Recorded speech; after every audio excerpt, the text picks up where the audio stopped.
अस्सलाम वालेकुम, welcome back. I hope आप सब ठीक होंगे। मैं भी अल्हम्दुलिल्लाह बिल्कुल ठीक हूँ। और अभी यहाँ पे पौने 11 बजे का टाइम है और मैं सुबह सारा किचन क्लीन कर चुकी थी। और आज मैं आप लोगों के साथ शेयर करूँगी अपने नाश्ते के बाद की रूटीन लंच तक, कि मैं इस टाइम में क्या करती हूँ और मेरी रूटीन क्या होती है। तो नाश्ता मैं सुबह कर चुकी थी, लेकिन अभी मुझे हल्की फुल्की भूख लग रही थी, तो मैंने ये चिकन मेयोनीज़ के सैंडविचेस बना लिए थे और साथ में जूस ले रही थी। और ये रेसिपी ऑलरेडी मैं आप लोगों को दे चुकी हूँ। और अगर ये मिक्सचर बना हो तो जब भी आपका दिल चाहे आप ब्रेड पे इसे लगाएं और खाएं, तो ये बहुत अच्छा लगता है। और सबसे बड़ी बात कि इतना लाइट होता है कि बहुत इजीली आप बनाओ और खा सकते हो। और उसके बाद मैं आ गई थी किचन में, और क्योंकि मुझे आज बनाना था चिकन रोस्ट, और मैंने मैरिनेट भी करके रात में नहीं रखा था, वरना मैं अक्सर इसे रात में ही कर लेती हूँ, लेकिन ये अभी बस अचानक का प्लान था। तो सुबह ही मैंने निकाल के रख दी थी चिकन लेग। तो बस अब मैंने इसे वॉश किया है और इसकी रेसिपी भी मैं आप लोगों के साथ शेयर करूँगी, और इसे मैं बना रही हूँ एयर फ्राई में। तो मैं आप लोगों के साथ ज़रूर रेसिपी इसकी शेयर करूँगी कि मैं एयर फ्राई में कैसे बनाती हूँ। अच्छा, बहुत सारे लोग कहते हैं कि एयर फ्राई यूज़ करना चाहिए, और कुछ लोग कहते हैं नहीं करना चाहिए, लेकिन मैं एयर फ्राई ज़रूर यूज़ करती हूँ क्योंकि ये मुझे बहुत इजी लगता है। और क्योंकि इसका जो सबसे बड़ा बेनिफिट मुझे नज़र आता है वो ये है कि इसमें ऑयल बहुत कम यूज़ होता है, और अगर आप ना भी ऑयल डालें तो आप कुकिंग कर सकते हैं। तो मुझे ये बहुत बड़ा बेनिफिट नज़र आता है इसका, हेल्थ के लिहाज से भी। तो अभी मैं आप लोगों के साथ इसकी जल्दी से रेसिपी भी शेयर कर देती हूँ। मैंने चिकन लिया था और उसमें ऑलरेडी कट लगे हुए थे, जहाँ से हम लोगों ने लिया था उनसे कह दिया था, उन्होंने कट लगा दिए थे। और उसके बाद मैंने इसमें शामिल किया था चिकन तंदूरी मसाला नेशन वालों का। मैंने हाफ़ से ज़्यादा पैकेट इसमें शामिल कर दिया था। और साथ ही मैंने इसमें सिरका शामिल किया था 1 टेबल स्पून, और लेमन जूस मैंने शामिल किया था क्योंकि मेरे पास फ्रेश लेमन नहीं थे, तो मैंने लेमन जूस इसमें शामिल किया है 3 टेबल स्पून। और लहसुन अदरक का पेस्ट शामिल किया था 2 टेबल स्पून भर के।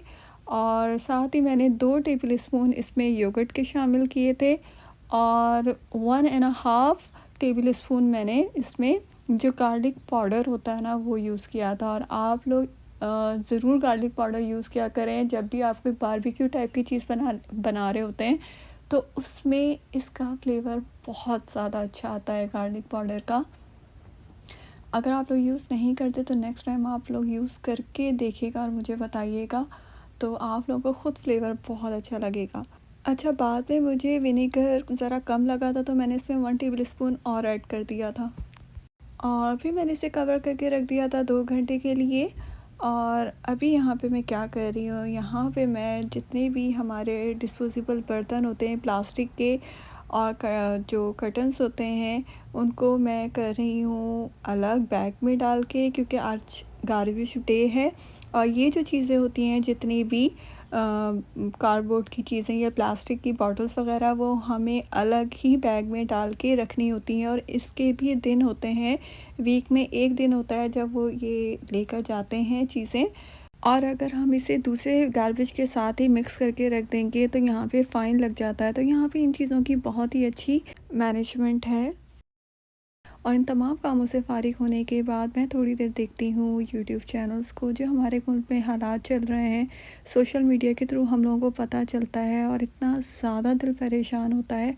और मैं पहले भी आप लोगों से कह चुकी हूँ और आज फिर आप लोगों को मैसेज दूँगी कि प्लीज़ इन लोगों को अभी हमारी मदद की ज़रूरत है। हम लोग यहाँ पे बैठ के जितना भी हम लोगों से हो सकता है, मैं हमारी फैमिली ने बहुत किया है, तो इस वजह से मैं आप लोगों से भी कह रही हूँ, हमारे जितने फ्रेंड्स ग्रुप हैं हम उन उन लोगों के ग्रुप्स में डाल रहे हैं, फंड रेजिंग कर रहे हैं, ये कि जितना हम लोगों से हो सकता है हम पाकिस्तान भिजवाएं अपने बेचारे उन बहन भाइयों के लिए जो इस वक्त इतने मुश्किल वक्त से गुज़र रहे हैं। हमारा मुल्क डूब रहा है। और जितना भी आप लोग कर सकते हैं, मैं ये नहीं कहती बहुत ज़्यादा करें, हज़ारों में करें, लाखों में करें, थोड़ा थोड़ा भी करेंगे तो बहुत ज़्यादा हो जाएगा, और अल्लाह ताला उसी में ही बरकत डाल देगा। बस हमें इस वक्त हमारे मुल्क की हालत इतनी ज़्यादा ख़राब हो चुकी है कि जब भी मैं सोशल मीडिया पे देखती हूँ तो मेरा दिल तड़प उठता है, और समझ नहीं आता कि हम अपने मुल्क के लिए क्या करें, अपने उन बहन भाइयों के लिए क्या करें जो इस वक्त इतने मुश्किल वक्त से गुज़र रहे हैं। और आपके साथ बातों-बातों में मैंने जलो भी बना लिया था क्योंकि मेरे बेटे की फ़रमाइश थी, वो करके कहते उसे खाना था। और अभी मैं आ चुकी थी नमाज़ पढ़ने के लिए क्योंकि नमाज़ का भी टाइम हो गया था और यहाँ पे तकरीबन 1 बज रहे थे। और ये मैंने कल कपड़े धोए थे और जी ये भी मुझे अभी फ़ोल्ड करने थे। और सबसे पहले आके मैं जितने भी ब्लाइंड्स होते हैं वो ज़रूर इस टाइम खोलती हूँ क्योंकि धूप बहुत अच्छी आ रही होती है। और नमाज़ पढ़ने के बाद मैं आ गई थी किचन में लंच बनाने के लिए क्योंकि आज मुझे चाउमीन बनानी थी। और चिकन लेग को मैं ऑलरेडी मैरिनेट कर चुकी थी और इसे मैंने सिर्फ 2 घंटे ही रखा था क्योंकि टाइम नहीं था। लेकिन अगर आप लोगों के पास टाइम हो तो आप इसे ओवरनाइट रखें तो ये ज़्यादा मज़े के बनते हैं। और अभी मैं इसे रख रही हूँ एयर फ्राई में। अच्छा, एयर फ्राई के लिए मैं आप लोगों से यहाँ पे एक बात ज़रूर करूँगी। जैसे अवन में हम चीज़ें करते हैं तो सबके अपने अवन का एक टेम्परेचर सेट होता है, आप सबको पता होता है। इसी तरह एयर फ्राई का भी ये होता है कि डिफरेंट डिफरेंट एयर फ्राई होते हैं और उन सब के अपना एक टेम्परेचर सेट होता है और टेम्परेचर सेट आपको करना होता है।